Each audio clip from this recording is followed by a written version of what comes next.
عليكم ورحمة الله وبركاته. Alhamdulillah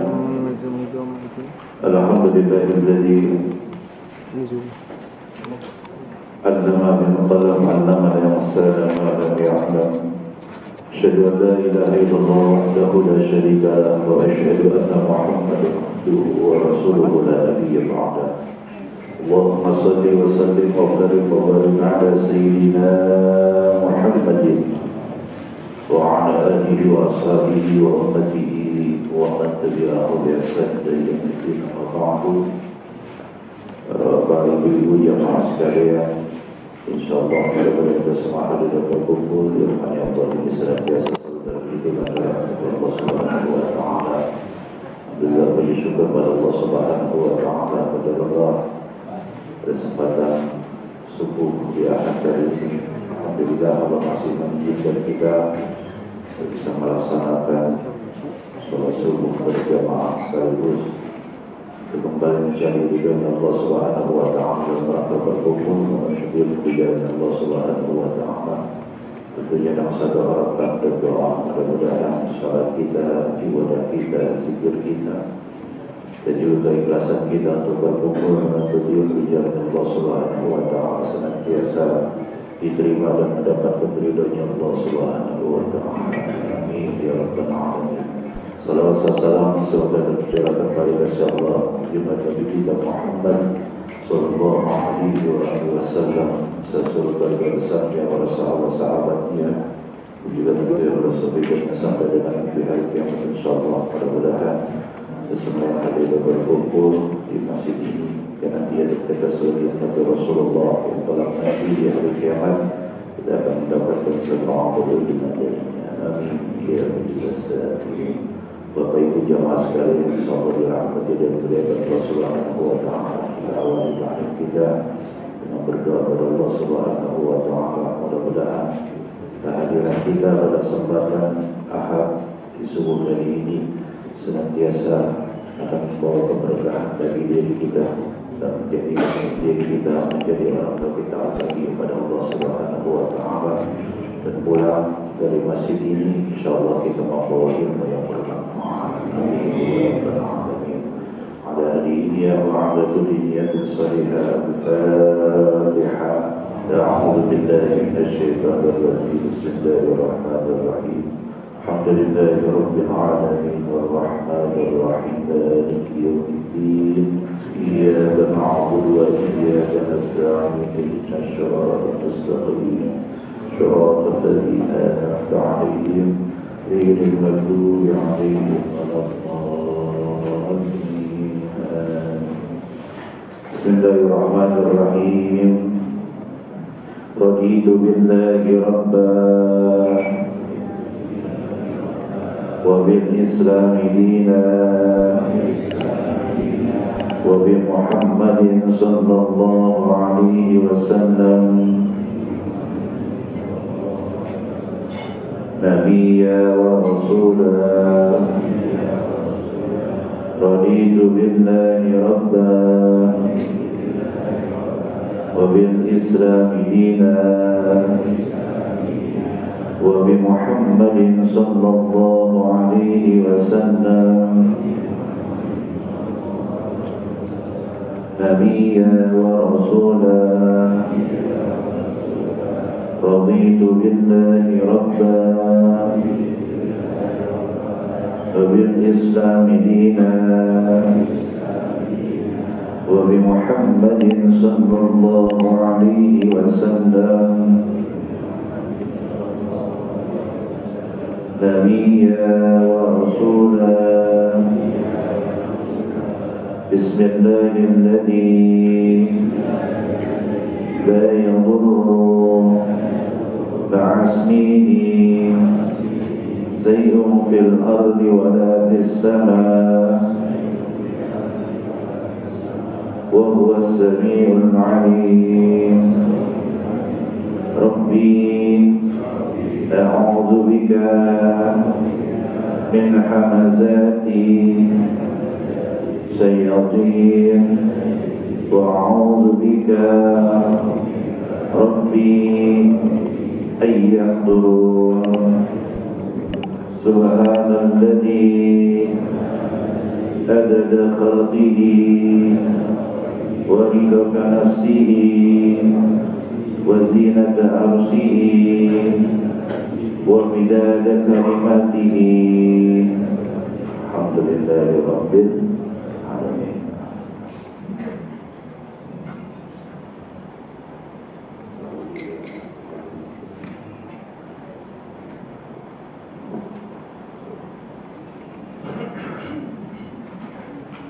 Bikin kolak isinya ubi Cilebu. Belum selesai. Bikin kolak isinya ubi Cilebu. Terus dimakannya nikmat rasanya. Bapak dan Ibu bagaimana kabarnya? Alhamdulillah. Bikin kolak isinya ubi Cilebu. Belinya di Cibubur, jauh ya. Belinya di Cibubur. Mampir ke rumah Pak Budi, jangan lupa bertamu. Bapak dan Ibu, saya harap jangan tidur, supaya tidak kelewatan ilmu. Insya Allah, ya Bu, Pak, mudah-mudahan kuat. Insya Allah, dikit ya Bu, biar nggak ngantuk. Bismillahirrahmanirrahim. Bahasan kita yang ringan-ringan aja nih, kelihatannya berat bentar. Ya, temanya 10 golongan yang nggak bisa masuk surga. Apalagi kalau saya bahas 10 golongan yang gajinya nggak bisa cair. Lebih antusias lagi nanti gitu ya. Jadi ada 10 golongan menurut hadis dari Nabi SAW, dia nggak akan masuk surga. Tapi semua perbuatan, apalagi keburukan, kalau dia mau bertobat kembali kepada Allah, insya Allah bisa masuk surga. Kemudian nanti kalau cukup waktunya, nanti kita bahas tentang dampak buruk atau mudarat bagi orang yang suka banyak tertawa. Jadi bukan nggak boleh tertawa, tapi dibatasi tertawa secukupnya, sekadarnya. Ya, jadi kalau cukup nanti insya Allah di level waktu. Karena ini kadang-kadang hal sepele, tapi bisa jadi kita rasakan, cuma kita nggak aja, nggak sadar aja ya, tentang dampak negatif daripada banyak tertawa. Bismillahirrahmanirrahim. Yang pertama kita awali dulu dari 10 golongan yang kata Nabi nggak bisa masuk ke surga, tapi nanti ada catatannya di bawah dilanjutkan. Itu dalam kitab Nasaihul Ibad dikatakan oleh Nabi SAW, bahwa Ibnu Abbas radhiyallahu taala anhu berkata, Ibnu Abbas sahabat Nabi SAW radhiyallahu taala, semoga Allah meridhai, anhuma keduanya, adin Nabi SAW. Boleh nanti dicatat, nanti saya sebutin dulu golongannya, baru nanti kita sebutin definisiin siapa itu dari mulai golongan pertama sampai terakhir. Kalau Nabi SAW, Nabi SAW, dari Nabi SAW, asratun asnaf min ummati la yadkhuluna al-jannah illa man taba. Asratun asnaf, ada 10 macam golongan ya. Min ummati, kata Nabi, dari umatku. Ada 10 golongan dari umatku, kata Nabi, la yadkhuluna al-jannah, dia tidak bisa masuk surga illa man taba, kecuali dia mau bertobat. Jadi ada catatannya, kecuali dia bertobat insyaallah bisa masuk surga. Yang pertama, golongan pertama al-qalla, ya, apa namanya, lamnya kafalin itu double atau ada tasdidnya. Qalla, belakangnya ada ainnya. Qalla, ya. Golongan pertama al-qalla, ya. Kemudian yang kedua al-jawf, yang ketiga al-qattat. Sudah dicatat apa perlu saya ulang? Al-qalla, kemudian al-jawf, yang ketiga al-qattat, ya, pakai taknya double, pakai tasdid, qattat, ya. Kemudian ad-dayyub, itu yang keberapa tuh, yang keempat, ya. Kemudian yang kelima ad-dayyus, pakai sa kecil belakangnya, dayyus, ya. Kemudian wasahibul arqabah, yang ketujuh wasahibul qubah. Yang pertama sahibul arqabah, yang kedua sahibul qubah. Ada berapa itu? 8 ya?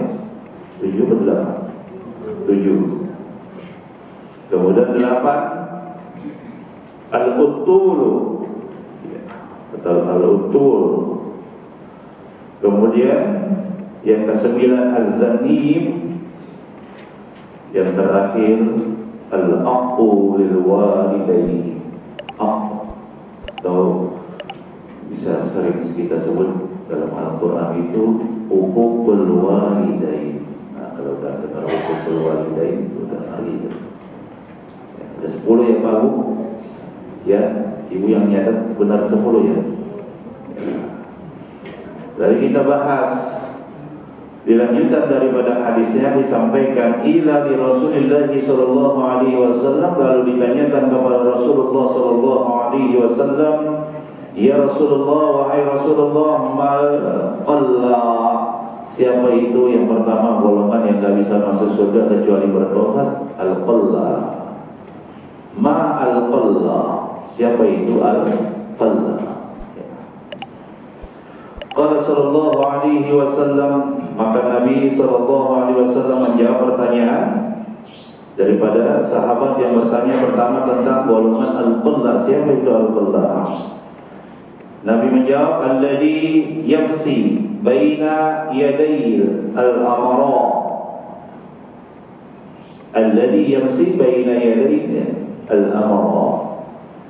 Al-qalla itu adalah orang yang dia mondar-mandir atau bekerja, ya, kerjaannya kelihatannya benar nih, tapi yang dilaporkan itu adalah laporan palsu, bohong semuanya. Di depan siapa? Di depan atasannya, pemimpinnya. Jadi seorang karyawan dia kerja tapi bohongin pemimpinnya atau bosnya, atasannya. Ini dilakukan berulang kali dan terus menerus sampai dia tidak bertobat, maka golongan ini tidak akan masuk surga.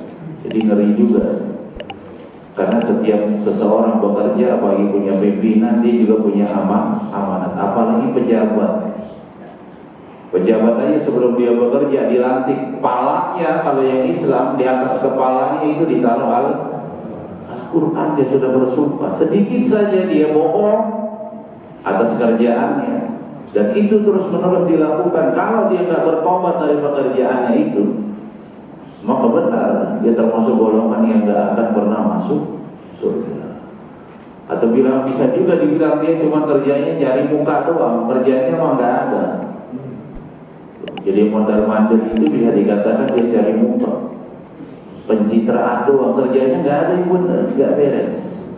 Dan ini sampai akhir hayat dia dikerjakan seperti ini. Kalau dia nggak bertobat, maka dia termasuk orang al-qalla, ya, dan dia tidak akan pernah masuk surga. Kalau orang dulu zamannya Rasul barangkali belum ada karyawan bekerja di kantoran, tapi apa? ya seperti istilahnya seperti budak, dia bekerja di perkebunan, perdagangan di pasar, ya. Kadang-kadang bosnya sudah nitipin berapa kilo untuk jual kurma misalnya, harusnya laris semua, hitungannya misalnya 10 kilo itu laris, tapi begitu dia bilang masih sisa 1 kilo, yang laris cuma 9 kilo. Karena bosnya baik hati, 1 kilo ya udah, sisanya kamu bawa saja pulang ke rumah gimana. Padahal larisnya semua 10 kilo. Nah, ada yang begitu. Jadi dia melaporkan gak sesuai dengan hasil penjualan. Ini sebetulnya al-qallah. Dia bekerja mondar-mandir itu ya bolak-balik, maksudnya selalu dikerjakan setiap waktu dan setiap saat, nggak berhenti. Bahkan setiap hari dia kerjakan seperti itu. Kalau dia nggak bertobat, dia masuk ke dalam neraka Allah Subhanahu wa Ta'ala. Kemudian yang kedua, wakila, dan ditanyakan mal jauh, apa itu al jauh ya Rasulullah? Qala sallallahu alaihi wasallam, maka Nabi sallallahu alaihi wasallam menjawab, al-jayyub, ya, jayyub itu at-tabashu, ya, at-tabashu ai asyraqul aqfan minal qubur. Tabassu, pernah dengar kata tabassu? Bapak Ibu, adik-adik pernah melihat satu film, ya, film horor gitu ya. Dia kerjanya ngambilin ikat tali pocong. Ada ya? Ternyata zaman Nabi sudah ada baru. Ya, at-tabassu itu isra al-afan, dia suka mengambil kain kafan beserta seluruh isinya. Jadi kalau zaman sekarang barangkali talinya doang yang diambil, itu zaman dulu semua itu. Jadi itu jenazah bisa nggak pakai apa-apa. Jadi zaman dulu ada itu ad-jayyur, orang yang suka mengambil kain kafan. Jadi ternyata zaman Nabi itu sudah ada. Waliyadzubillah. Entah untuk apa, untuk ilmu hitam ya bisa jadi. Itu kan nggak mungkin dikoreksi di rumah kain kafan. Atau juga nanti dia mati dia pakai, betul kan? Ya ternyata zaman dulu sudah ada. Waliyadzubillah. Sampai sekarang masih ada keturunannya. Kalau ada, mana emang masih ada.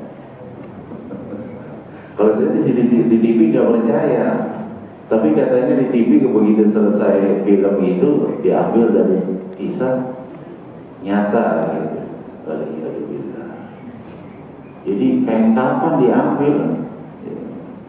Kalau orang sekarang talinya doang tanggung, orang dulu udah mau kain-kainnya diambil. Buat apaan itu ya?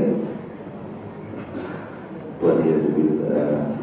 Jadi yang kedua al-jayyub at-tabasu ay al-syiraqul aqfan minal kubur, orang yang suka mengambil kain kafan minal kubur, di dalam kuburan. Alhamdulillah. Itu ada tuh. Dan ini salah satu golongan yang tidak akan bisa masuk surga illa man taba, kecuali dia mau bertobat. Sudah musyrik itu kalau begitu. Kemudian waqila li Rasulillah sallallahu alaihi wasallam, makin ke sini makin serius. Waqila li Rasulillah, dan ditanyakan kembali kepada Rasulullah sallallahu alaihi wasallam, mal qattat, apa itu qattat? Qattat itu persamaannya qattat, ya qattat pakai taknya, t-nya itu double, qattat belakangnya t lagi. Atau persamaannya sinonimnya itu namimah. Tahu namimah artinya? Apa itu namimah? Provokator. Kalau saya mau adu domba, kasihan dombanya. Dombanya disalahin, kambing hitam, ya, adu domba. provokator, ya, namimah, memang begitu. Kalau pengen jelasin, bilangnya adu domba. Orang yang suka mengadu domba, provokator, bikin antara satu orang yang satu dengan yang lain itu ribut. Golongan yang satu dengan golongan yang lain jadi ribut. Itu kotak dan dia gak akan pernah masuk surga kecuali dia berhenti dari pekerjaannya. Kalau sekarang banyak bahkan digaji, ya, gak kelihatan, tapi ada jelas, ada. Dibayar, bayarnya pakai literat ya tuh bisa. Jadi berantem tuh benar. Makanya tentang keadaan manusia di hari kiamat atau di padang mahsyar. Itu. Saya lanjutkan dulu nih.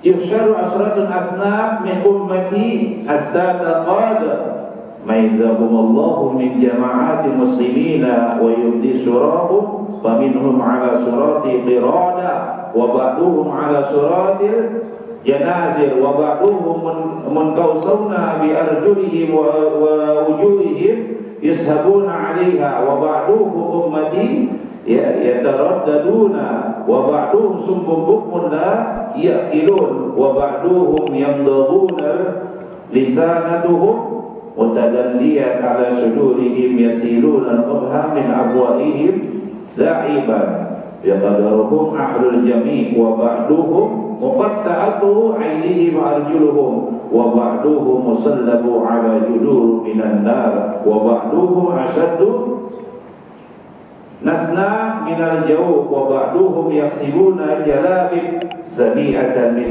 qatrin. Nah, saya gambarkan dulu nih. Kata Nabi, nanti di padang mahsyar ada keadaan tentang umatku minal muslimina, dari orang-orang yang beragama Islam. Yang pertama, min jama'atil muslimina wa yubdi surahum wa minhum ala suratil iradah. Yang pertama, nanti di padang mahsyar ada umatku yang digambarkan atau dibentuk seperti iradah. Apa itu iradah? Ada yang pernah dengar? Iradah itu kerak atau monyet. Jadi nanti di padang mahsyar ada manusia yang berbentuk seperti monyet atau kerak. Kemudian wabaduhum ala suratil janazir. Nanti wabaduhum sebagian mereka ala suratil dibentuk atau digambarkan seperti janazir. Apa itu janazir? Seperti babi. Nanti di padang mahsyar ada itu. Wabaduhum munakkasu bi arjulihim wa wujuhihim yusabuna 'alaiha. Dan sebagian mereka nanti ada yang berjalan bi arjulihim, ya, wa wujuhihim, dengan kepala dan muka mereka. Jalannya nanti di padang mahsyar nggak pakai kaki, tapi pakai apa? Pakai muka sama pakai kepala. Jadi dibalik tuh, kakinya di atas, kepalanya di bawah, diseret mukanya. Dia tuh gitu. Kemudian wa ba'duhum ummah yataraddaduna, ada sebagian dari mereka yang Allah ummu, ya, dibutakan matanya. Tuh, jadi nanti ada yang buta, ya, gak bisa melihat di padang masyarakat. Wa ba'duhum summun bukmun la yaqilun, dan sebagian mereka juga ada summun bukmun. Apa itu? Tuli dan buta, bisu ya. Tuli dan bisu, gak bisa ngomong, gak bisa mendengar. Ya. Kemudian wa ba'duhum yadhabuna alsinatuhum mutadalliyati ala sudurihim. Nanti ada sebagian dari mereka yang lidahnya itu menjulur, ya, menjulur sampai mana? Minimal bisudurihim sampai dada, panjang lidahnya. Itu nanti di padang mahsyar ada. Jadi bukan film kartun aja itu, tapi beneran nanti di hari kiamat di padang mahsyar ada orang yang lidahnya menjulur sampai sudurihim, minimal sampai dada, ya. panjangnya sampai dada.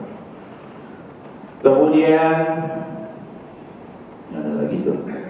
Wa ba'duhum muqatta'atun aydihim wa arjuluhum, dan ada sebagian dari mereka nanti qatta, yang terpotong tangan dan kakinya. Jadi nggak punya tangan, nggak punya kaki, semuanya buntung. Itu nanti di pada masyarakat. Ya.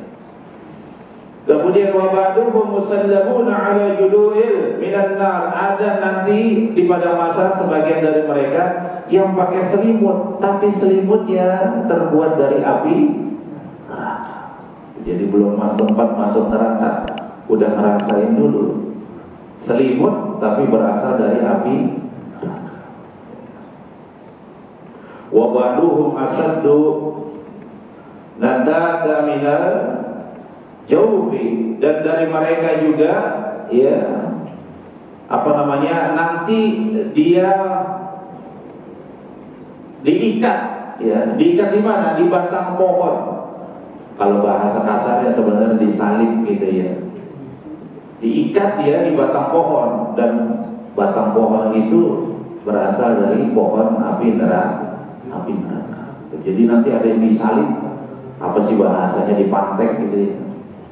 Seperti disalib, nggak bisa ngapa-ngapain sih.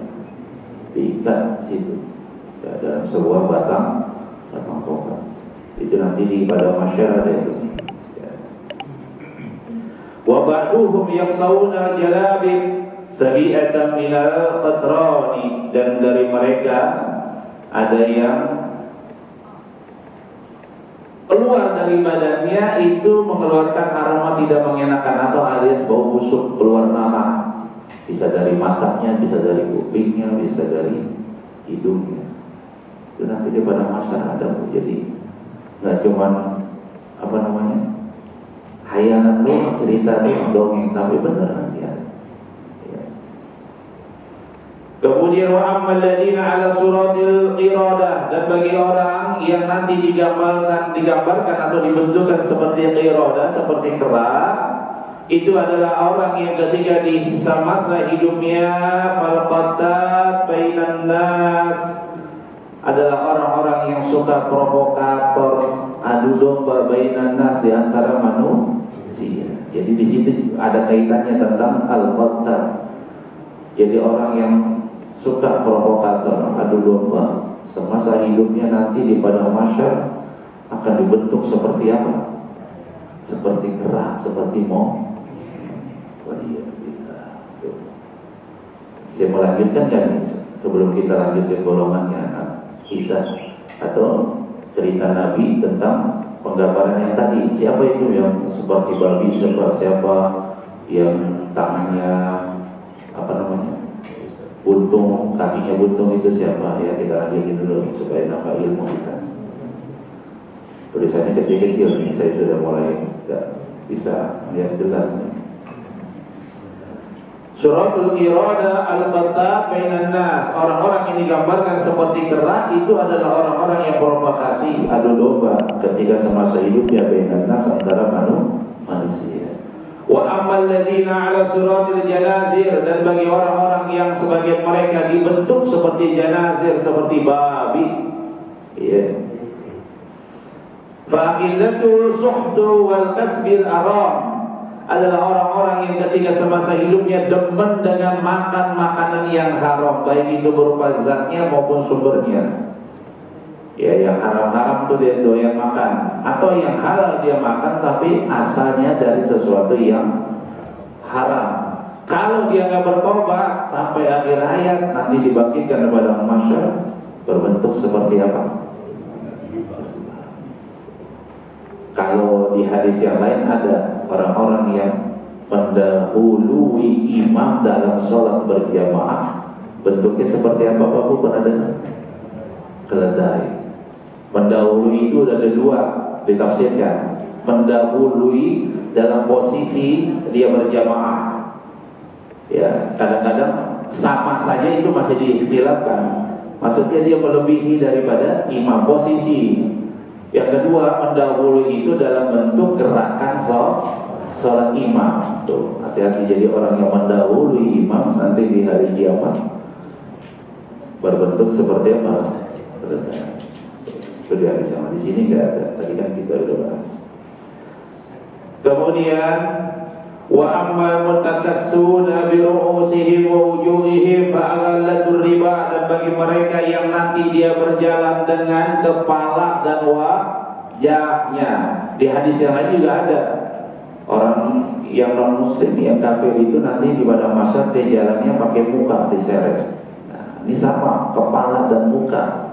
Jalannya pakai kepala dan muka adalah orang yang ketika semasa hidupnya doyan sama makan riba. Tuh. Bahkan sampai Allah dalam Al-Quran disematkan Allah itu akan apa? Memerangi orang yang suka riba, doyan dengan riba. Saking begitu dahsyatnya dosa riba, Allah bahkan ingin memerangi orang yang doyan dengan perbuatan riba. Nanti di padang mahsyar dikumpulkan dia berjalan dengan apa? Biru'usihim, dengan kepalanya, wa wujuhihim, dan mukanya. Jadi nanti kelihatan di padang mahsyar kalau dia jalan dia pakai mukanya. Satu, kalau dia bukan kafir. Yang kedua, dia muslim tapi suka riba. Ringan tuh. Wah, dia di padang mahsyar itu bukan cuma sedetik, sehari, sepekan, sebulan, setahun. Ribuan tahun itu waliyadzubillah.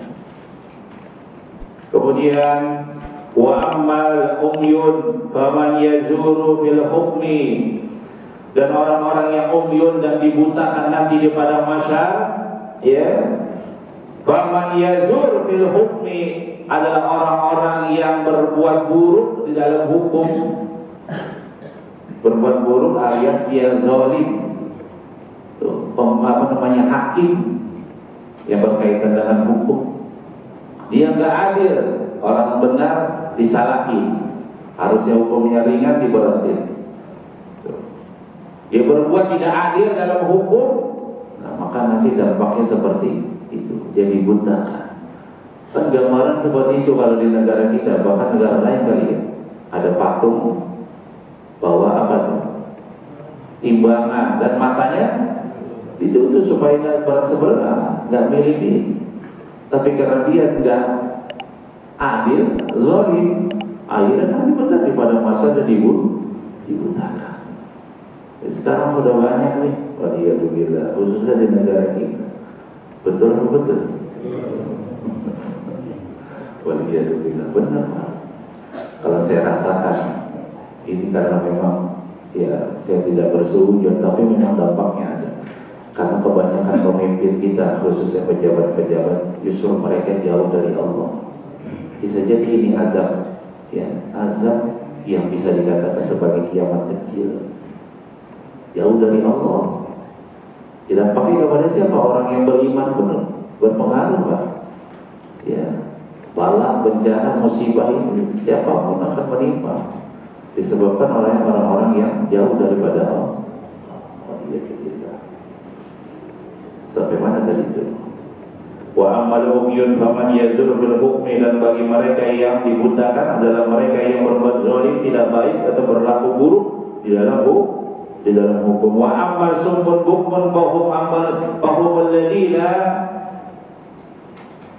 yubihuna bi a'malihim. Ini wa amal summun bukmun, dan orang-orang yang dibisukan dan ditulikan, atau sebaliknya tuli dan bisu, ya.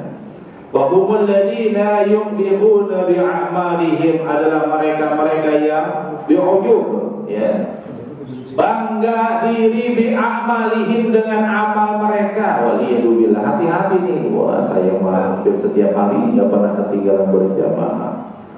Saya mah pernah ketinggalan setiap pekannya hadir Maisa. Gua nggak beda-beda. Dia maafan, dia mah nggak pernah ngaji, nggak pernah berjamaah. Hati-hati ini setan. Kan begitu ya, setan itu luar biasa.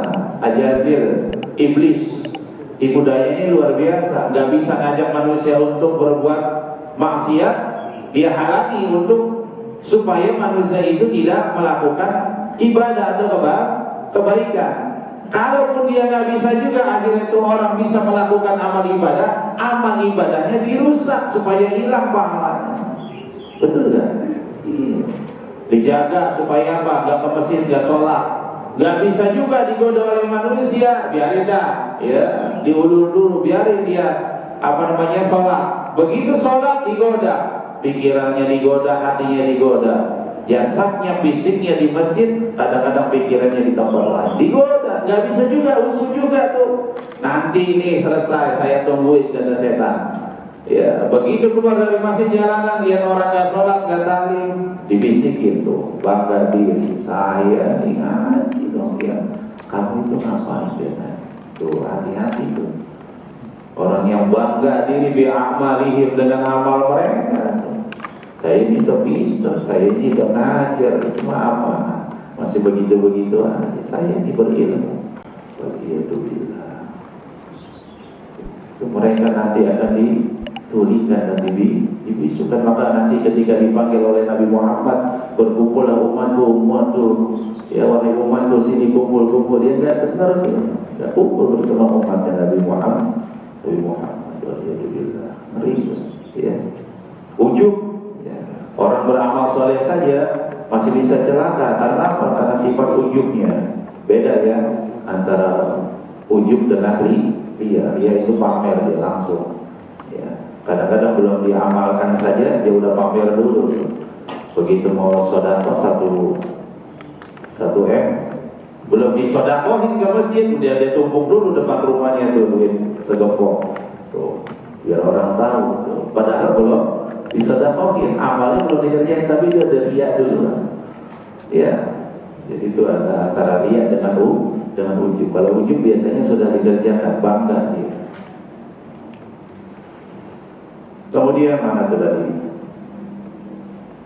Wa amma summun bukmun fahum alladina yu'jibuna bi a'malihim, dia bangga dengan amalnya. Wa amma alladina bimudu'ul alsinatuhum wal ulama wal qisasu alladina yukhallifu qawluhum a'maluhum. Nih, hati-hati saya juga untuk nasihat bagi diri sendiri dan bagi mereka yang digunting atau dipotong lidahnya, alsinatuhum, lisannya, lidahnya itu wanti-wanti ini. Kalau ulama wal qasas, tapi saya bukan ulama. Kalau ulama ditafsirkan sebagai orang yang berilmu, iya bisa jadi. Tapi kalau secara spesifik ulama, benar-benar ulama, ya insya Allah saya nggak termasuk ulama. Tapi minimal ya buat pelajaran bagi diri kita semua. Wal qasas, bagi hakim-hakim dan orang yang berilmu dalam tanda kutip, kalau mereka tidak berbuat adil, ya, maka lidahnya akan dipotong nanti di padang mahsyar. Kalau bahasa singkatnya di dalam hadis Nabi, yang diucapkan dengan apa yang dikerjakan nggak sama, betul kan? Kalau ulama seperti itu, ya, ittaqillah, takutlah kepada Allah, jauhi yang haram, jauhi yang makruh. Hampir setiap hari, setiap menit dia mengerjakan yang makruh. Walhamdulillah. Hampir setiap hari dia kerjakan yang haram. Walhamdulillah. Ada yang seperti itu? Ngeri juga. Maka kata Habib Umar, guru kami, ya, betapa banyak, mohon maaf, orang-orang yang berilmu, beramal soleh, mereka itu sudah salah pemikiran, bahkan talbisu syaitan. Ya, dia terkena tipu daya setan. Bagaimana mungkin bersiwak yang sunnah dia tidak kerjakan itu, tapi sesuatu yang haram, kalaupun itu hukumnya makruh, dia kerjakan setiap hari. Saya nggak nyebutin lagi, nanti ramai. Pekan yang lalu, taklim yang lalu, saya pernah bahas ini, betul kan? Itu kan tertipu daya. Jadi dia mengerjakan sesuatu yang haram ataupun makruh dikatakan, dan itu dilakukan setiap hari, tapi sesuatu yang sunnah dia tidak kerjakan. Tuh, padahal itu pahalanya luar biasa. Jadi dua pemikiran yang berbeda. Jadi pemikirannya pemikiran sesat, maka dikatakan talbisu, saya ditipu daya, saya tak mendekat dia, walaupun dia seorang yang berilmu. Kan ngerinya seperti itu. Maka apa yang disampaikan dengan apa yang dikerjakan itu tidak sama. Maka orang yang seperti ini nanti di padang mahsyar dikumpulkan Allah Subhanahu wa taala, dipotong di lidahnya. Termasuk hakim-hakim berikan vonis, ya, vonisnya tidak sesuai dengan hukuman, nggak adil dia. Maka hakim seperti ini nanti dipotong di lidah. Kemudian wa ammal muqatta'atu aydihim wa arjulihim falladina yu'duna jiran. Ada nanti di hari kiamat di padang mahsyar ada orang-orang yang dikumpulkan, dipotong aydihim wa arjulihim, tangan dan kakinya. Siapa mereka? Falladina yu'duna jiran, adalah orang-orang yang mereka ketika di masa hidupnya di dunia suka menyakiti jiran. Apa itu jiran? Jiran apa jiran? Kalau bahasa Indonesia ini jiran tulisannya. Tetangga. Maka Malaysia itu disebut negeri jiran. Jiran itu artinya tetangga. Malaysia itu tetangga, negara tetangga. Jiran. Semasa hidupnya menyakiti tetangganya. Waliyadzubillah. Ini orang-orang seperti ini nih, ya. Nanti akan dipotong tangan dan kakinya karena dia zalim terhadap tetangganya. Apalagi sekarang, ya, ada orang kadang-kadang tetangganya punya bayi pengen tidur, kemudian orang tuanya juga kebetulan lagi sakit gigi, tetangganya dengerin sholawatan pakai sound gede-gede, sholawatan padahal yang diputer bagus, tapi karena sholawat diputernya suaranya gede, akhirnya apa mengganggu. Sesuatu yang baik kalau dikerjakan dengan yang tidak baik itu juga bisa berdampak buruk kepada orang lain. Sama sekarang kan begitu, lagi pro kontra, tapi sudah difatwain sama Majelis Ulama Indonesia, sono korek. Iya, debillah itu kan banyak modorotnya itu daripada masalah. Itu kan zalim itu, sampai genteng-genteng hancur, jendela pecah. Buat apa itu kalau banyak modorotnya dibandingkan masalah? Betul kan? Kebudayaan dari mana? Kayaknya zaman dulu nggak ada. Apa yang mau dipertahankan? Ya. Jadi orang-orang yang zalim terhadap tetangganya itu nanti akan dipotong kaki dan tangannya. Wa ammal musallabuna ala julu'in minan nar fasu'alu bin nasi ila sultan. Dan ada orang-orang yang nanti, ya, dia berselimut dengan api neraka. Ya, dia berpakaian atau berselimut, tapi selimutnya dari api neraka. Fasu'atu bin nasi ila sultan adalah orang-orang yang semasa hidupnya punya sifat hasad atau dengki, khususnya kepada siapa? Ila sultan, kepada pemimpin. Ya, pengen jatuhin. Kalau zaman dulu barangkali raja pengen dijatuhin, bawahannya itu kepercayaannya berbuat zalim supaya dia mendapatkan jabatan. Sekarang juga banyak begitu, karena sifat hasadnya, dengkinya, ya, dia pengen menjatuhkan pemimpin yang benar, ya. Maka orang-orang tersebut nanti di padang mahsyar akan dikumpulkan berselimut dengan api neraka. Wa ammal ladzina hum asaddu natta minal jawfi falladzina yatamatta'una bis-sahawati wal ladzati wa yamna'una haqqallahu ta'ala min amwalihim. Nanti di hari kiamat juga ada orang-orang yang dikumpulkan, ya, diikat gitu ya, diikat di mana namanya, di pohon, disalib itu nanti di hari kiamat. Adalah orang-orang yang ittiba'u bis-sahawati wal ladzati, adalah orang-orang yang selalu mengikuti hawa nafsunya untuk berbuat maksiat atau berbuat dosa. Kemudian apa? Wa yamta'una haqqallahu ta'ala min amwalihim, dan mereka tidak mau menolong agamanya Allah bi amwalihim, dengan harta mereka, alias orang pelit. Diajak untuk sedekah, infak, bangun masjid, bangun mushola, bangun program-program acara dan lain sebagainya untuk kegiatan agama, nggak mau gitu. hartanya ditumpuk-tumpuk, gak mau dia menolong agamanya Allah. Maka orang-orang seperti ini nanti akan diikat, disalib ya, di pohon yang pohon itu berasal dari api. Wa maladina yaksabuna al-jalabib ba'ahlul kibri, dan ada orang-orang juga ini sama nih ya, berselimut dengan api neraka. Ba'ahlul kibri adalah orang-orang yang semasa hidupnya punya sifat sombong. Orang-orang yang punya sifat sombong juga sama nanti pada masyarakat berselimut dengan selimut atau berpakaian yang bersumber dari api neraka. Kibr itu sombong. Apa itu sombong? Sombong apa itu? Menolak kebenaran, meremehkan orang lain, itu sombong. Beda antara sombong dengan ria. Ria itu pamer. Sombong itu ya, dia menolak kebenaran, meremehkan orang lain. Kalau dia benar juga mending ya, kalau dia punya ilmu mending. Dia tidak punya ilmu, itu yang lebih mengkhawatirkan. Diajak untuk berbuat baik nggak mau, tapi meremehkan orang lain, menjelekkan, menjatuhkan orang lain. Itulah orang yang sombong. Jadi orang sombong itu bukan suka pamer-pamer harta, itu dia. Tapi orang sombong menolak kebenaran, ditunjukkan kebenaran dia menolak. Dan yang kedua, dia meremehkan ya, mengecilkan orang lain. Itu orang yang sombong, nanti akan berselimut dengan api neraka di padang masyarakat ya. Itu baru ketiga ya, golongan yang ketiga ya.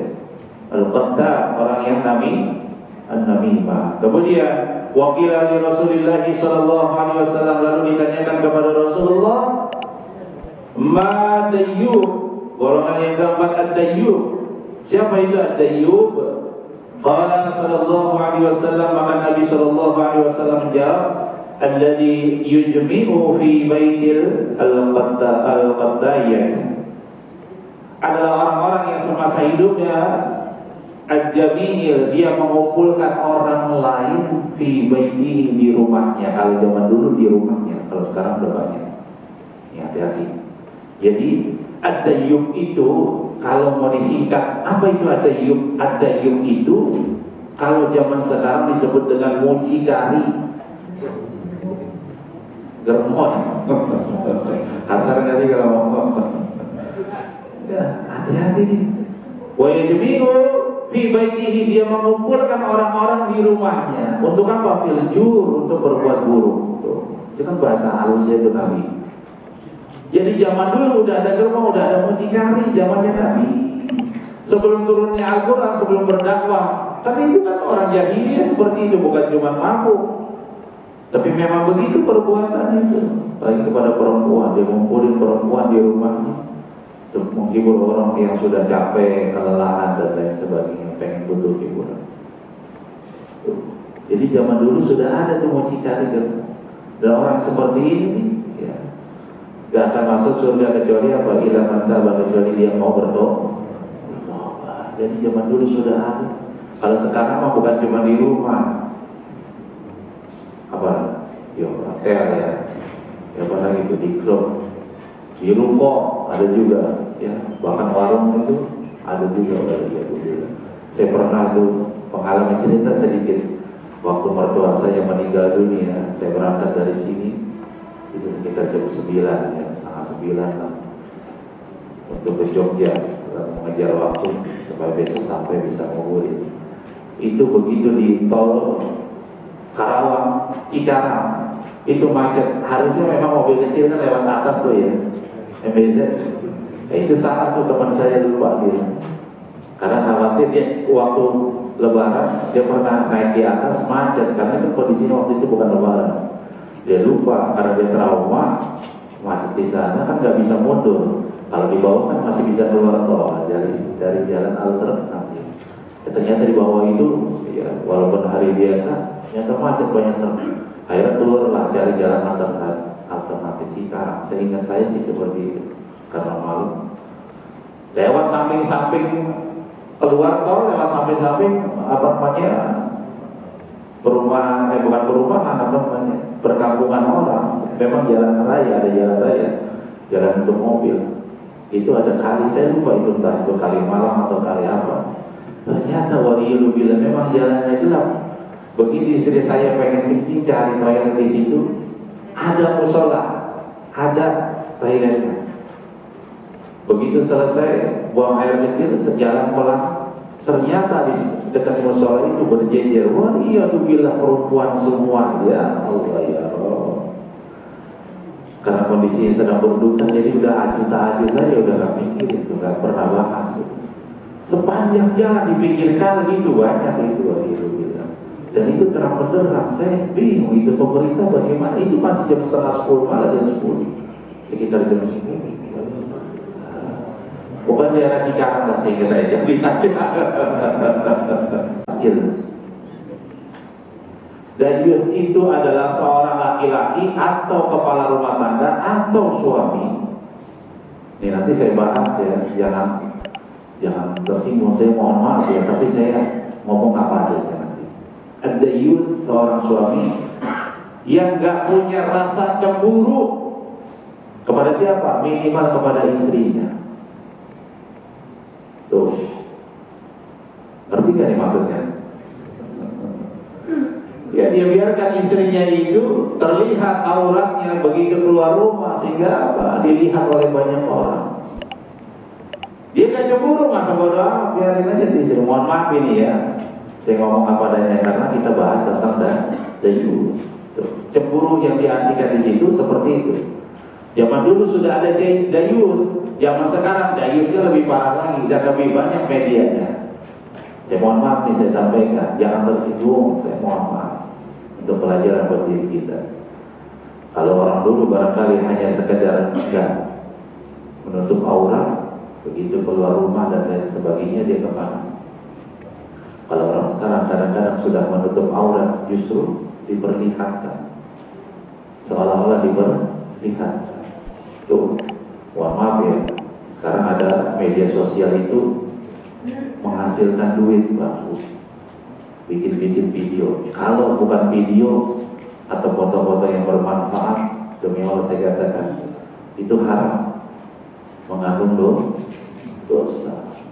Sekarang kebanyakan itu bukan perempuan itu yang kerjaan seperti itu, perempuan mohon maaf gitu, sampai dalam rumahnya itu divideoin, dia share itu di media sosial supaya dia dapatkan duit. Karena apa? Memang setiap hari diperintahkan, diwajibkan setiap hari supaya apa? Dia nanti bisa mengumpulkan uang. Maka saya tanya, kalau penghasilannya dari seperti itu, saya tanya, itu penghasilannya halal apa haram? Dia joget-joget dan lain sebagainya. Mohon maaf ini saya sampaikan. Bahkan sampai rumah-rumahnya, dalam rumahnya divideokan. Itu mengundang orang lain untuk berbuat jahat. Yang tadinya orang lain tidak tahu rumah antum seperti apa, ada kesempatan bagaimana caranya untuk nanti bisa masuk ke rumah antum, dia ambil sebagian harta antum. Kelihatan di situ ada apa aja, posisinya di mana. Yang tadinya tidak pengen berbuat jahat jadi berbuat jahat. Yang tadinya tidak tahu caranya bagaimana caranya untuk berbuat jahat, karena dia video, dia share itu dia tahu. Nanti lewat mana begini caranya, posisinya di mana barangnya. Ya. Itu kan banyak masalah, banyak mudarat yang dibandingkan masalah. Kalau sebenarnya tentang video ceramah dan lain sebagainya ilmu, itu monggo silakan. Kalaupun nanti mendapatkan uang itu mah berkah, ya. Ada nilai plusnya, ada nilai lebih. Tujuannya untuk mensiarkan agama Islam. Tapi kalau untuk pamer-pamer dan lain sebagainya, bahkan sampai joget-joget, membuka aurat. Dan suaminya itu diam saja dalam tanda kutip, gak melarang, ya, gak menasehati, gak menjaga istrinya. Itulah suami yang dayus, dia akan masuk neraka. Ngeri.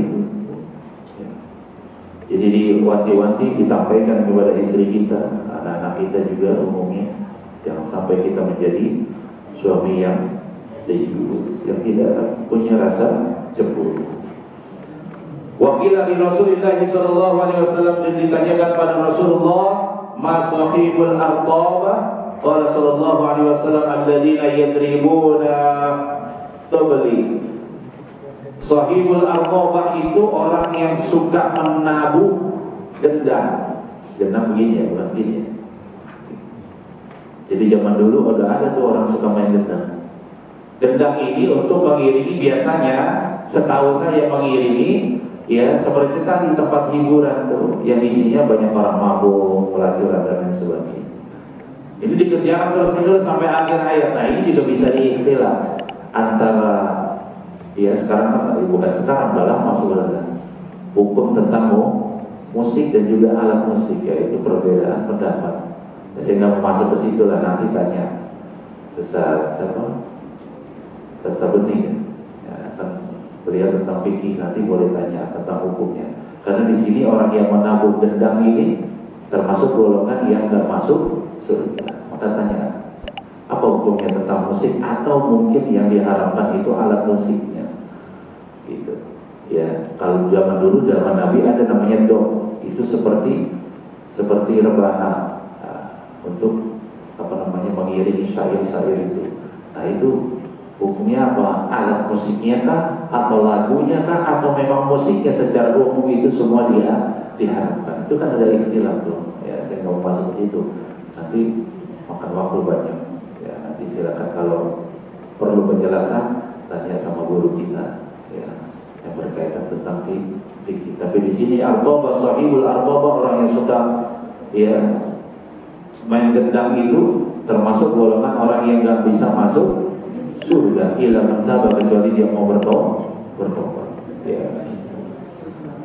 Kemudian wakila li Rasulillah sallallahu alaihi wasallam ma sahibul uba. Qala Rasulullah sallallahu alaihi wasallam alladziina yadribuna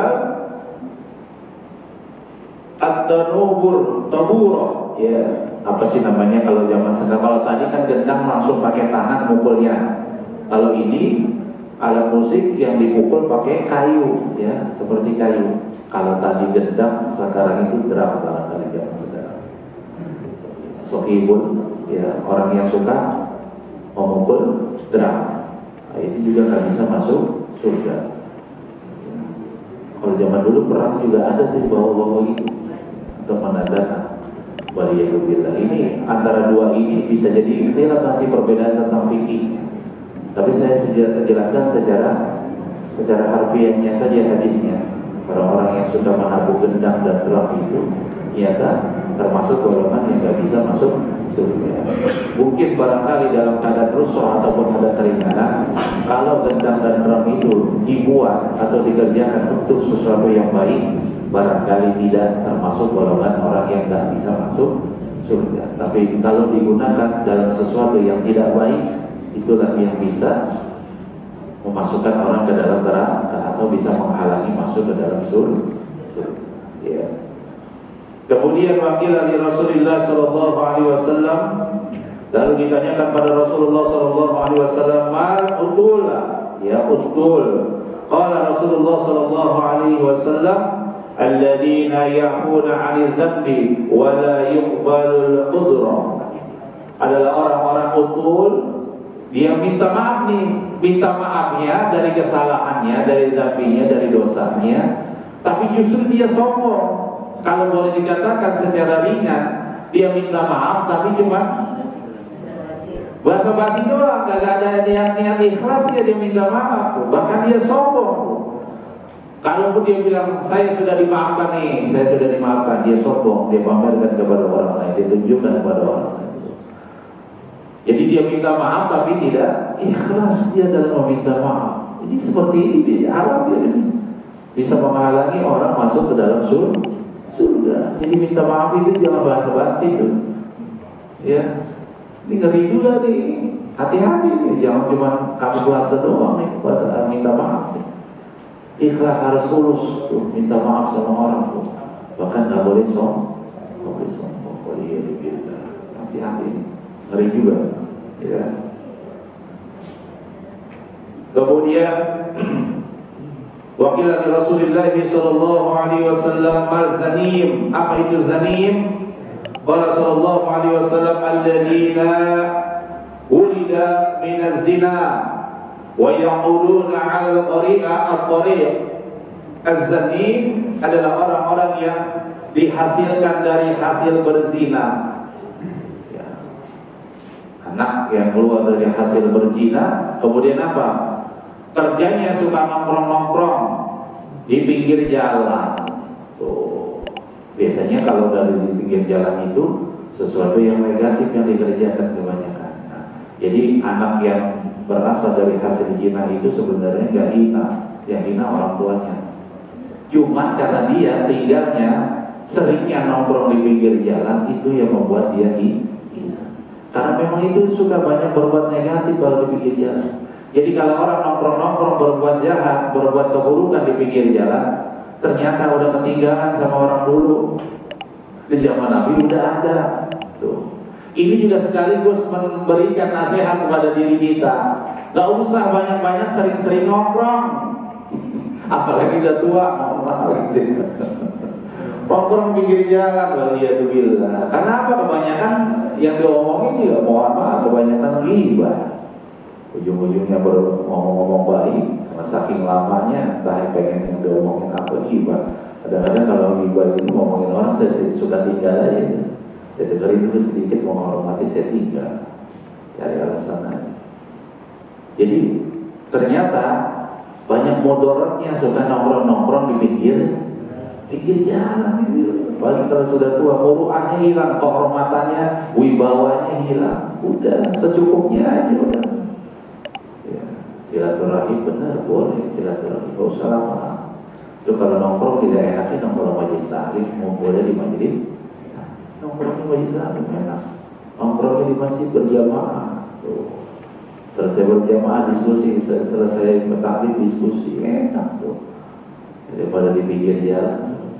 Ini adalah orang-orang yang terhalang untuk masuk ke dalam surga. Bersumber dari hasil zina, kemudian dia suka nongkrong-nongkrong, wa ya'uduna 'ala tariqatil tariq. Dia suka nongkrong-nongkrong, berkumpul di pinggir jalan. Fayatabuna nas. Dan dia juga suka menggibahi manusia. Nah, ini golongan yang keberapa? 9 ya. Dia suka menggibahi manusia. Ya, makanya nyambung nih tentang tadi yang nongkrong-nongkrong pinggir jalan. Suka gibah, dia menceritakan menceritakan keburukan, kejelekan orang lain. Dan itu jadi kerjaannya itu sampai akhir hayat dia tidak mau bertobat, maka ini adalah golongan, salah satu golongan yang akan masuk ke dalam surga. Tuh. Ngeri juga di gibah. Waktu itu pernah kita bahas ya. Karena gibah itu bukan cuma dosa yang kita dapatin, pahala hilang. Ngeri nih ya. Selain syirik ini salah satu dosa yang saya hindari. Ya, syirik itu udah pasti dosanya besar, sulit diampuni kalau nggak mau bertobat. Yang kedua gibah, udah dapat dosa, pahala kita diambil.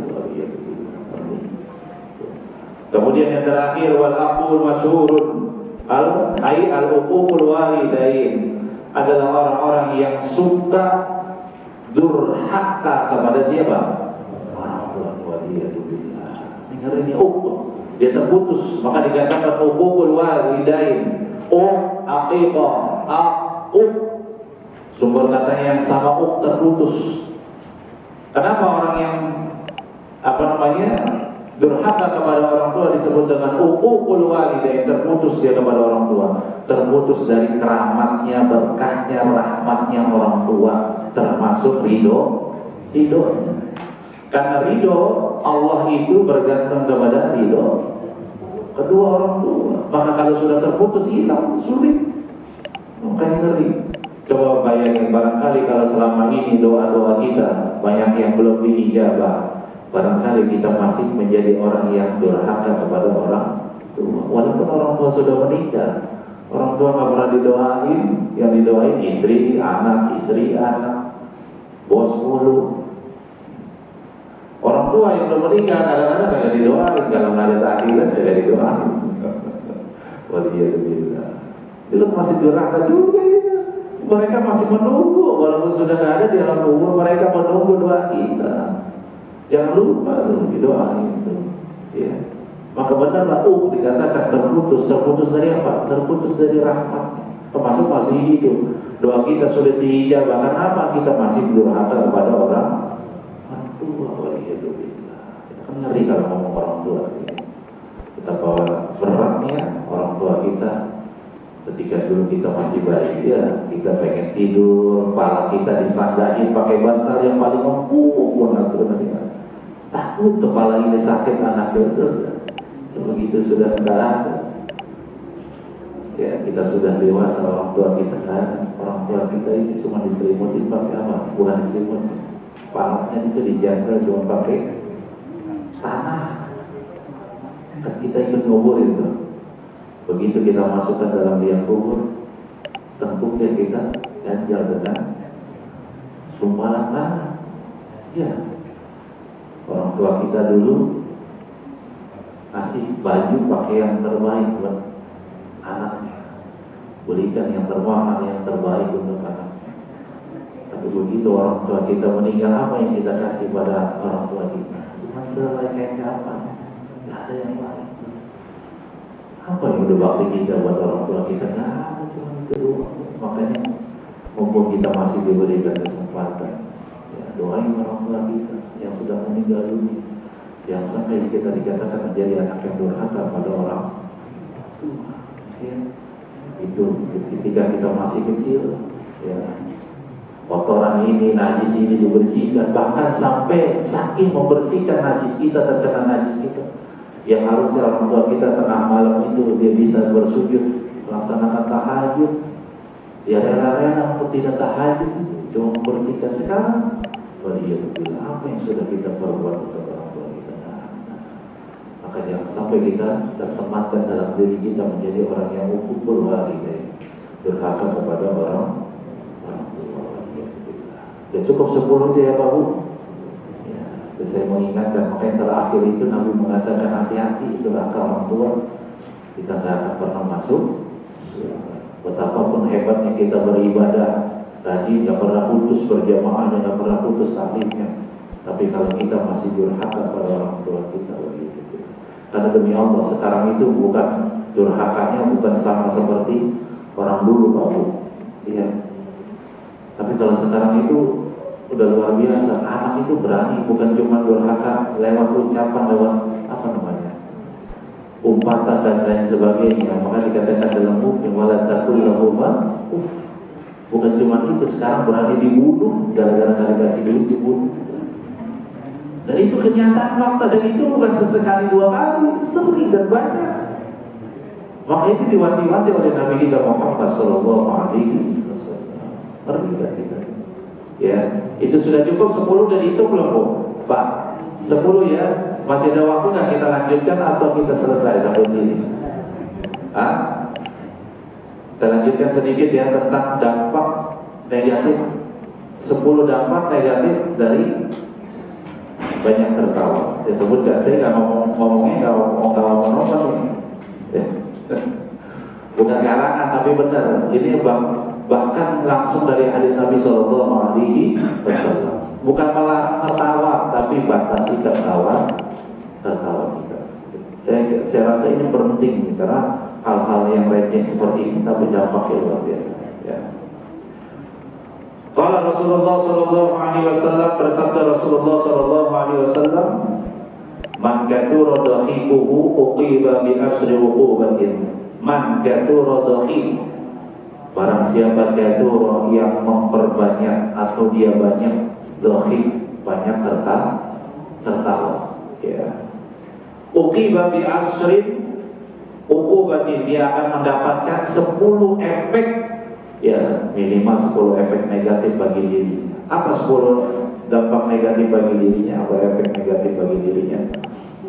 Awaluhu, yang pertama, yamutu qalbuhu, akan mati hatinya. Jadi orang yang banyak tertawa itu hatinya mati. Dan ciri orang yang hatinya mati kayak gimana tuh Babu? Salah satu yang paling ketara banget, ya bahasa Jakarta yang ketara, kelihatan banget. Itu kalau dikasih tahu, dinasehatin, nggak mau tuh, ditolak. Itu hatinya mati. Karena hatinya mati sudah tertutup, sulit mendapatkan nasihat, sulit mendapatkan ilmu. Itu paling kelihatan banget tuh hatinya mati. Diajak kebaikan udah nggak mau. Apa ya? Ini berlaku bukan cuma untuk orang awam, orang yang ahli ibadah dan juga orang berilmu juga bisa hatinya mati. Ada guru saya pernah menyampaikan ada satu kisah, disampaikan kepada seorang pendakwah. Kalau pendakwah berarti kan ada ilmunya. Sampaikan kalau dakwah sampaikan banyak ilmu, bukan banyak tertawa. Tapi dia masih kerjakan begitu, setiap dakwahnya banyak tertawanya daripada ilmu. Itu kan hatinya mati namanya. Sebab dia memang sering banyak tertawa. Tuh, sulit dinasehati. Kalau zaman dulu ada pendakwah namanya Abu Sirin, ada ya, spesialis memang lelucon, ada leluconnya, tapi leluconnya pun sekadarnya dan nggak vulgar. Kalau sekarang mah vulgar, bebas ngomongnya, waliyadzubillah. Maka selain apa? Nanti di sini ada efek negatif dari tertawa itu. Ya, muruahnya, wibawanya itu akan hilang, akan jatuh kalau orang banyak tertawa. Tapi yang paling pasti kata Nabi, yang pertama efeknya orang banyak tertawa itu hatinya mati. Sulit mendapatkan ilmu, sulit mendapatkan nasihat. Ya. Kemudian yang kedua, wa yadhabunal ma' min wajhihi, akan hilang air. Air itu ma' di situ diartikan cahaya. Dari mana? Dari mukanya. Tuh. Jadi kelihatan orang kalau nggak banyak tertawa, kelihatan enak. Dilihat. Wibawanya kelihatan hormat, orang mau ngomong juga sungkan, agak malu, agak takut salah gitu. Karena punya wibawa. Coba kalau mohon maaf, ada orang berilmu, ya dikatakan dia berilmu, tapi mau sering banyak tertawanya dalam penyampaian. Biasanya di dunia Allah saya katakan jamaah akan ngomongnya itu belak-belakan aja, kayak ngomong sama teman dekat aja, betul nggak? Padahal dia seorang guru, dikatakan seorang guru, tapi karena dia banyak tertawanya, hilanglah cahaya dalam wajahnya, seolah-olah itu nggak dihormati, nggak ada wibawanya. Ngomongnya lulu aja. Ngomongnya vulgar, padahal kepada seorang guru dia dikatakan guru karena apa? Ya dia menyampaikannya begitu, tertawa aja. Jadi orang anggapnya kayak biasa aja, kayak teman aja. Bener nggak? Pernah nggak sih kayak gitu?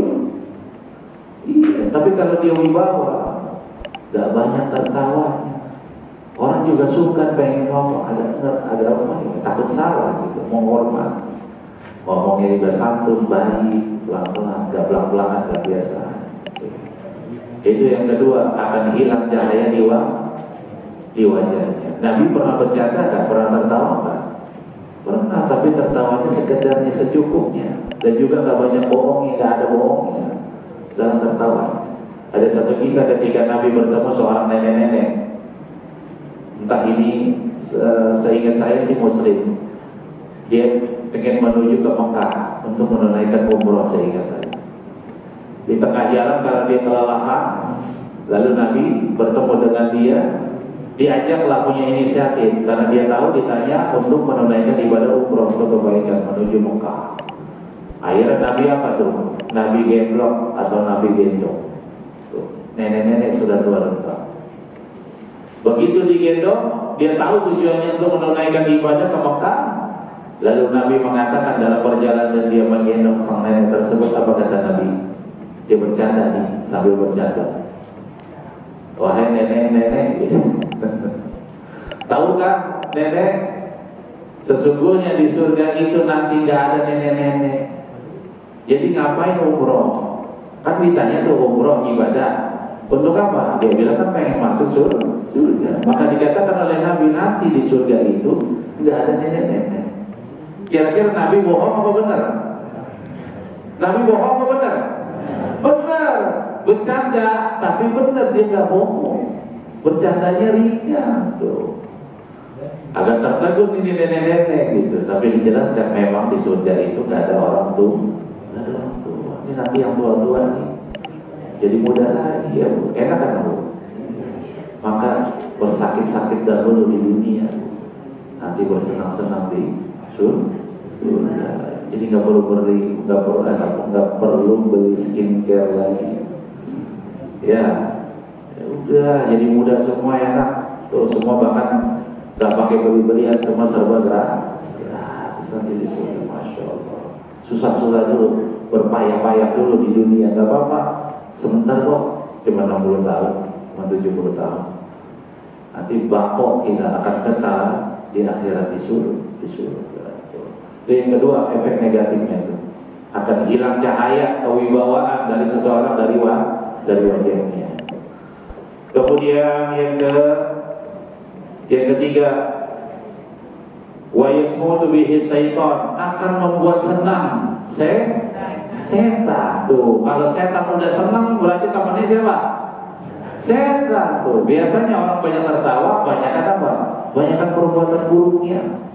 Tuh. Karena apa? Temannya setan. Pasti banyak maksiatnya, banyak buruk.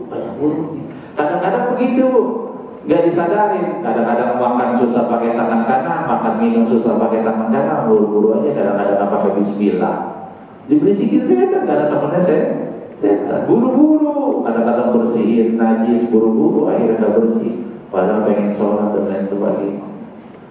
Ya, tadinya pengen berbuat baik, pengen berinfak, diberisikin sama setan. Ya, dia yang berinfakin, dia mau udah kaya. Ya, dia mau udah udah mapan. Gak jadi berinfak tuh. Kenapa? Temannya setan. Itu dampak dari banyak tertawa. Dia bikin senang setan. Jadi kalau banyak tertawa, justru dia sedang bikin senang siapa? Setan. Kalau sudah bikin senang banyak setan, berarti kebalikannya. Kemudian yang selanjutnya saya akan hitung ini. Wa yughabu alaihi rahman, dan membuat marah ar-Rahman. Allah tuh, Allah sudah murka, ngeri. Minimal kalau Allah sudah murka, doa kita sulit diijabah. Berat. Dikabulnya itu berat. Karena apa? Banyak tertawa. Tadi saya katakan, bisa jadi banyak tertawa itu yang menghambat doa kita sulit diijabah. Karena memang kita demen banyak tertawa tuh. Kenapa? Allah itu marah kepada orang yang banyak tertawa. Kemudian al-yunaqqasu bihi yaumal qiyamah. Nanti ya di hari kiamat akan disidang di hari kiamat ya. Wa yuridu anhu Nabi sallallahu alaihi wasallam yaumal qiyamah. Nanti di hari kiamat dia akan mendapatkan persidangan yang begitu berat di hari kiamat. Karena tertawanya itu akan dihisab dia. Bisa jadi kebanyakan orang itu mentertawakan sesuatu yang buruk. Ya. Jadi sesuatu yang buruk itu dia tertawakan, nanti dia akan dihisab, akan ditanyakan. Itulah membuat persidangan yang begitu berat di hari kiamat. Tapi kalau nggak banyak tertawa kan nggak banyak pertanyaan. Gak banyak yang ditanya, begitu, betul kan? Ya. Tapi kalau banyak tertawa, itulah yang membuat nanti berat persidangan, pertanyaan di hari kiamat. Kemudian, wa yuridu anhu Nabi sallallahu alaihi wasallam yaumal qiyamah. Nanti mereka akan tidak dikenali, terlepas. Dari siapa? Dari umatnya Nabi Muhammad di hari kiamat. Jadi orang yang banyak tertawa itu nanti kalau orang-orang yang suka menjalankan perintah Allah dan sunnah Nabi, nanti kita berkumpul bersama Nabi. Tapi kalau banyak tertawa itu nggak bisa dilihat, nggak bisa dikenalin. Ini umatnya siapa ini? Harusnya dikatakan sebagai umat Nabi Muhammad, tapi nggak bisa dikenali, nggak bisa dilihat. Sebab semasa hidup dia banyak tertawa, karena Nabi tidak mengajarkan banyak tertawa. Kemudian wa yaltagunuha al malaika, akan membuat apa? Wa tal'anuhu al malaika, akan dilaknat oleh malaikat. Termasuk tadi doa juga sulit diijabah. Ya, gampang terkena musibah, bencana, ya, masalah dan lain sebagainya. Kemudian wa yuqiduhu ahlus samawati wal ardh, dan akan dibenci oleh ahli penduduk langit dan bumi. Ya, termasuk juga para malaikat, para nabi, para syuhada, para sholihin. Nah, mereka membenci orang-orang yang banyak tertawa. Kemudian wa yansaqul lasai. Nah, ini penting juga nih, wa yansaqul lasai, akan menjadi orang yang pelupa. kulasai terhadap sesuatu, gampang lupanya. Tuh. Jadi karena banyak tertawa itu ternyata bisa menghilangkan ingatan, termasuk hafalan Quran dan hafalan hadis, hafalan ilmu. Karena banyak tertawa hilang semuanya. Kalau dengerin ceramah, dengerin tausiah, kalau banyak ketawanya ilmunya nggak didapat, biasanya lupa, nasihatnya lupa. Yang diingat apa? Bercandanya, tertawa.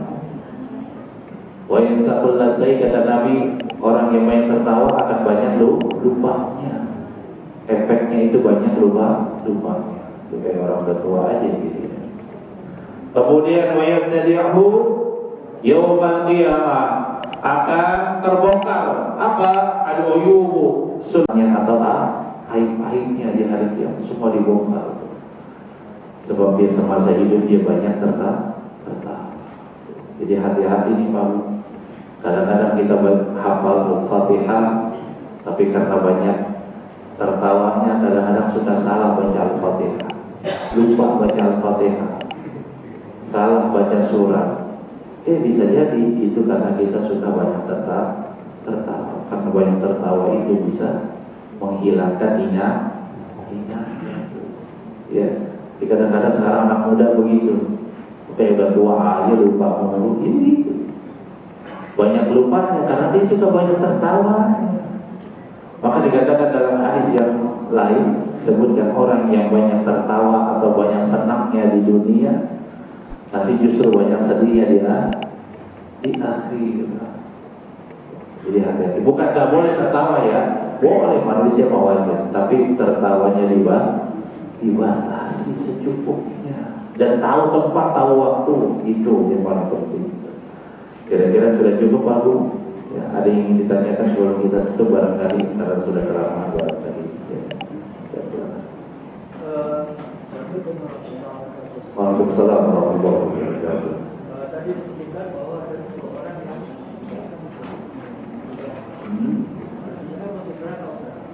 iya, kan ada lanjutannya ila mataba, kecuali dia mau bertobat.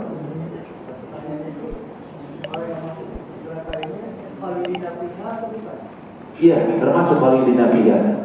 Kalau dia kan begini, kalau yang dia muslim, insya Allah nanti dia akan masuk surga. Tapi dia akan merasakan dulu perbuatan yang dia kerjakan. Kan memang kullu ummatin yadkhuluna jannah, kata Nabi. Jadi khusus bagi yang muslim, dia memang tidak bukannya khalidina fiha atau baqo atau dia kekal. Kalau yang muslim memang dia masuk neraka, tapi nanti ada kesempatan dia masuk surga. Tapi dia merasakan dulu siksa di neraka sesuai dengan perbuatan yang dia kerjakan. Nah, kalau khalidina fiha, karena itu barangkali yang digambarkan oleh Nabi adalah ketika belum sampainya dakwah kepada Nabi atau orang-orang yang belum beriman, ya. Ini kan penggambarannya seperti itu tuh Nabi, ya, dalam hadisnya seperti itu. Dan itu bisa masuk dalam golongan orang-orang khalidina fiha karena dia belum beriman. Ini kan di zaman Nabi nih. Ini kan dipastikan penggambarannya adalah orang-orang yang sebelum beriman kepada siapa? Kepada Nabi, kepada Al-Quran. Ya, maka digambarkan dulu diwati-wati lewat hadis Nabi seperti itu. Dia kalau dia kerjakan seperti itu khalidina fiha. Tapi kalau dia semasa masih memiliki iman, menjadi orang muslim atau beragama Islam, dia tetap masuk neraka, tapi insya Allah dia masih ada peluang masuk surga. Tapi dia mengerjakan dulu apa yang merasakan dulu pengadilan di neraka atas apa yang dia kerjakan. Karena demi Allah, saya meyakini sekecil apapun imannya, selama dia orang Islam, walaupun banyak dia perbuatan dosanya, insya Allah dia masih bisa masuk surga. Kecuali orang yang kafir. Nah, ini penggambarannya hadis ini kan penggambarannya sebelum orang itu beriman. Bisa jadi khalidina fiha, orang yang belum beriman kepada Nabi, kepada Allah, belum begitu mendapatkan dakwah dari Nabi. Paham kira-kira nih Pak? Nah, itu penggambarannya. Jadi bisa ada kategori khalidina fiha, dia kekal di dalamnya. Bisa kalau dia tidak beriman. Tapi kalau ada beriman, kalaupun dia mengerjakan bagian daripada golongan 10 golongan orang tersebut, insya Allah dia masih ada peluang masuk surga. Kira-kira masuk gak nih Pak? Ya, cukup ya. Ada yang ingin ditanyakan lagi? Ibu-ibu biasanya ada yang ingin bertanya. Sudah cukup? Sudah cukup Pak Bu ya.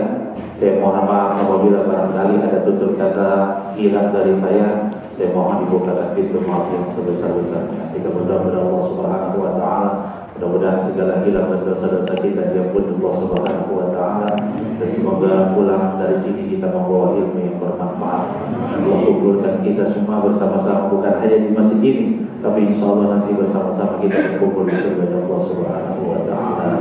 Amin ya rabbal alamin. Kafaratul majlis, subhanakallahumma wa bihamdika asyhadu an la ilaha illa anta astaghfiruka wa atubu ilaik. Billahi hidayah taufik. Assalamualaikum warahmatullahi wabarakatuh.